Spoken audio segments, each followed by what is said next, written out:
Canada में होने वाले G7 सम्मेलन को लेकर खासा चर्चा है। इस चर्चा के केंद्र में भारत के प्रधानमंत्री नरेंद्र मोदी को G7 सम्मेलन का निमंत्रण मिला है और ये न्योता दिया है कनाडा के प्रधानमंत्री मार्क कार्नी ने। कनाडा सरकार के इस कदम की खूब आलोचना भी हो रही है।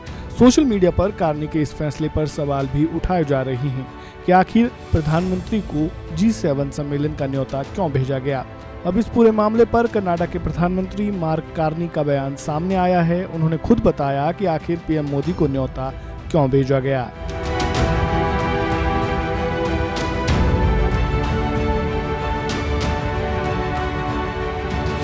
प्रधानमंत्री मोदी को न्योता क्यों भेजा गया, ये जानने से पहले ये जान लेते हैं कि आखिर उन्हें निमंत्रण भेजने के फैसले की आलोचना क्यों हो रही है। इसका कारण है कनाडा की विपक्षी पार्टियां और खालिस्तानी अलगाववादी हरदीप सिंह निज्जर। कनाडा की विपक्षी पार्टियों ने 2023 में खालिस्तानी अलगाववादी हरदीप सिंह निज्जर की हत्या में भारत की कथित भूमिका को लेकर प्रधानमंत्री मोदी को आमंत्रित किए जाने पर सवाल उठाए हैं। जब पत्रकारों ने मार्क कार्नी से भारत सरकार पर लगे आरोपों के बीच पीएम मोदी को न्योता देने के बारे में सवाल पूछा तो कनाडाई पीएम ने क्या कुछ कहा, आप खुद ही सुनिए। भारत विश्व की 5वीं सबसे बड़ी अर्थव्यवस्था है और कई महत्वपूर्ण वैश्विक आपूर्ति श्रृंखलाओं में इसकी भूमिका केंद्रीय है।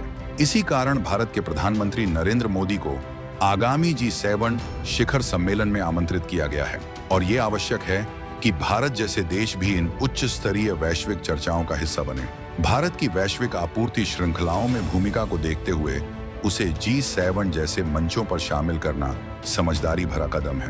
मैंने प्रधानमंत्री मोदी को आमंत्रित करने से पहले अन्य G7 सदस्य देशों से चर्चा की थी और सहमति के बाद ही ये फैसला लिया गया। वहीं जब पत्रकारों ने कार्नी से हरदीप सिंह निज्जर हत्याकांड मामले पर सवाल पूछा तो उन्होंने इस पर किसी भी तरह की टिप्पणी करने से इनकार कर दिया और कहा कि ये मामला कानूनी प्रक्रिया में है और इस पर टिप्पणी करना उचित नहीं होगा। आपको बता दें कि प्रधानमंत्री मोदी ने बीते शुक्रवार को कनाडाई प्रधानमंत्री के साथ फोन पर बातचीत के दौरान G7 सम्मेलन में शामिल होने का निमंत्रण स्वीकार कर लिया था। यह सम्मेलन कनाडा के अल्बर्टा प्रांत में 15 से 17 जून के बीच आयोजित होगा। कनाडा इस वर्ष G7 समूह का अध्यक्ष देश है। इस समूह में कनाडा के अलावा France, Germany, Italy, Japan, United kingdom और संयुक्त राज्य अमेरिका शामिल है। वहीं मार्क कार्नी के फैसले के बाद भारत और कनाडा के रिश्ते सुधरने की भी उम्मीद जताई जा रही है। दरअसल 2023 में कनाडा के तत्कालीन प्रधानमंत्री जस्टिन ट्रूडो की ओर से हरदीप सिंह निज्जर हत्याकांड में भारत की संलिप्तता का आरोप लगाने के बाद दोनों देशों के संबंधों में खटास आ गई थी।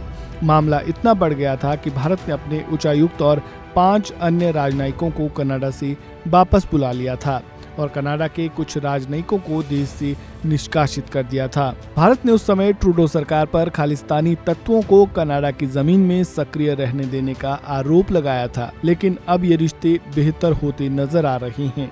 इस खबर में फिलहाल इतना ही। खबरों से जुड़े ताज़ा अपडेट के लिए बने रहें वन इंडिया हिंदी के साथ। धन्यवाद। Subscribe to One India and never miss an update. Download the One India app now.